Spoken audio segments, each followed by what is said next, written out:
Our next speaker that we're going to welcome to continue with our official opening is Mr. Dieudonné Mukhenge from the Embassy of Congo, Brazzaville. Please welcome him to the stage.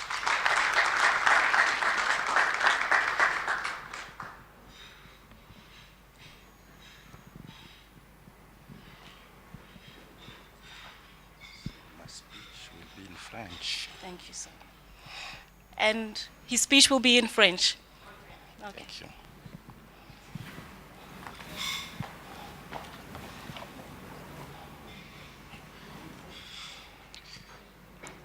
Mesdames et messieurs, distingués invités, je tiens à vous remercier de m'avoir donné l'opportunité et l'honneur de m'adresser à vous afin de vous situer en quelques mots mon pays, parce que c'est tout ce que je peux vous dire.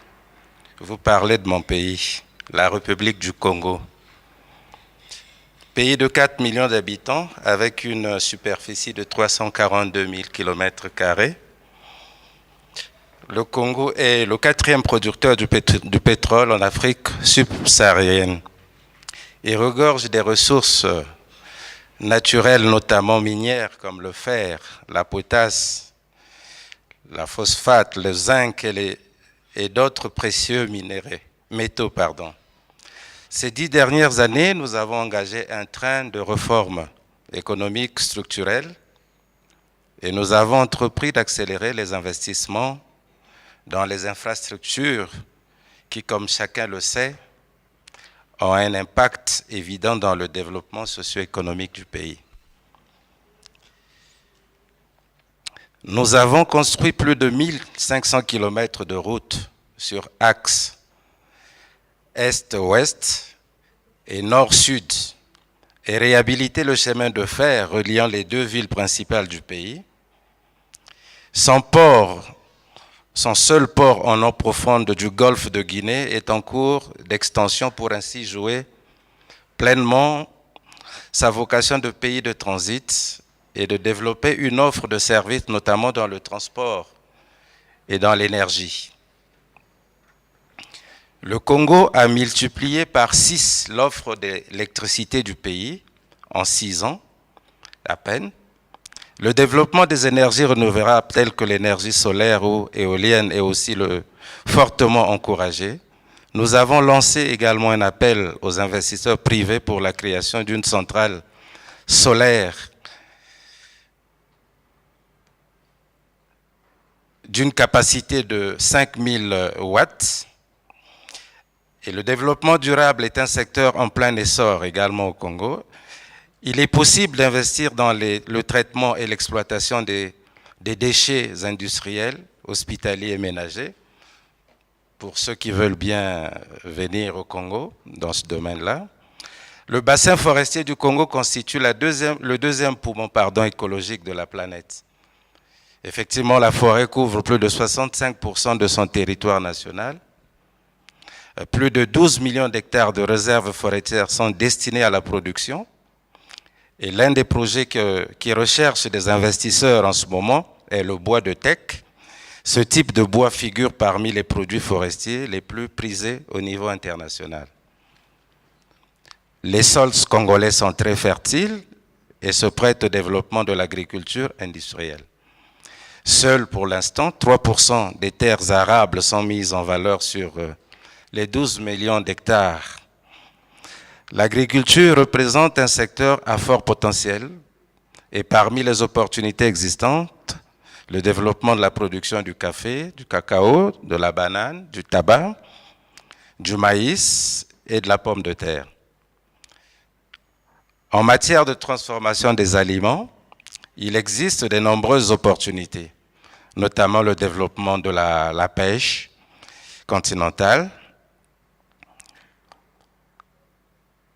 et maritime, le développement de la production agricole et halieutique, la construction des structures de transformation et de distribution commerciale ou encore de stockage. Donc vous voyez bien que les opportunités sont multiples. Et concernant le levage, on doit noter que les efforts dans ce secteur se font également en prenant pour seul exemple l'implantation des fermiers sud-africains et des agriculteurs qui sont en ce moment à Malolo, dans le département du Niari. Avec une biodiversité façonnée par ces forêts, ces réserves naturelles, sa côte sauvage océanique ou encore son grand fleuve, le Congo, est propice au développement d'un tourisme écologique. Un tourisme de découverte pourrait aussi se développer puisque certaines zones du pays abritent des populations indigènes connues pour leurs traditions ancestrales et leur patrimoine artisanal unique. En 2013, le Congo a été classé 39e destination touristique mondiale pour le New York Times. Le secteur industriel participe à concurrence de 70%. Le tissu industriel plutôt diversifié reste cependant dominé par l'industrie pétrolière qui se place très loin devant les autres qui sont encore à un stade embryonnaire. La promotion du secteur privé est l'un des chevaux de bataille du gouvernement et l'un des projets prometteurs du pays est la création des zones économiques spéciales. La première a vu le jour à 80 km de Brazzaville. Cependant, plusieurs autres projets de ce type sont souhaitables dans d'autres départements, ce qui constituerait d'autres opportunités d'investissement. Le système bancaire a été restructuré afin de donner une relance économique au pays. Une législation incitative garantissant la sécurité des investissements a été adoptée et les formations de création d'entreprises simplifiées par la mise en place d'un guichet unique. Enfin, je ne peux parler de mon pays sans évoquer cette terre de culture qui a vu naître un grand nombre d'intellectuels reconnus mondialement.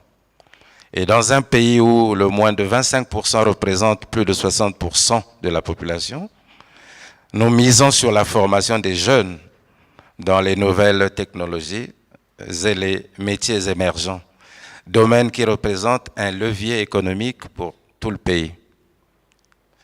Notons également que la République du Congo est un pays où tout est encore à défricher dans les domaines économiques. Je dis bien les différents domaines économiques. Et l'aide des investisseurs que vous êtes est vivement souhaitée pour la transformation économique de ce pays qui peut se reposer sur cet avantage de terre propice pour les affaires. J'espère qu'après cette rencontre, que je dirais matinale, vous nous ferez l'honneur et le plaisir de venir très nombreux découvrir notre pays qui ne peut se résumer en quelques minutes, malheureusement. I thank you.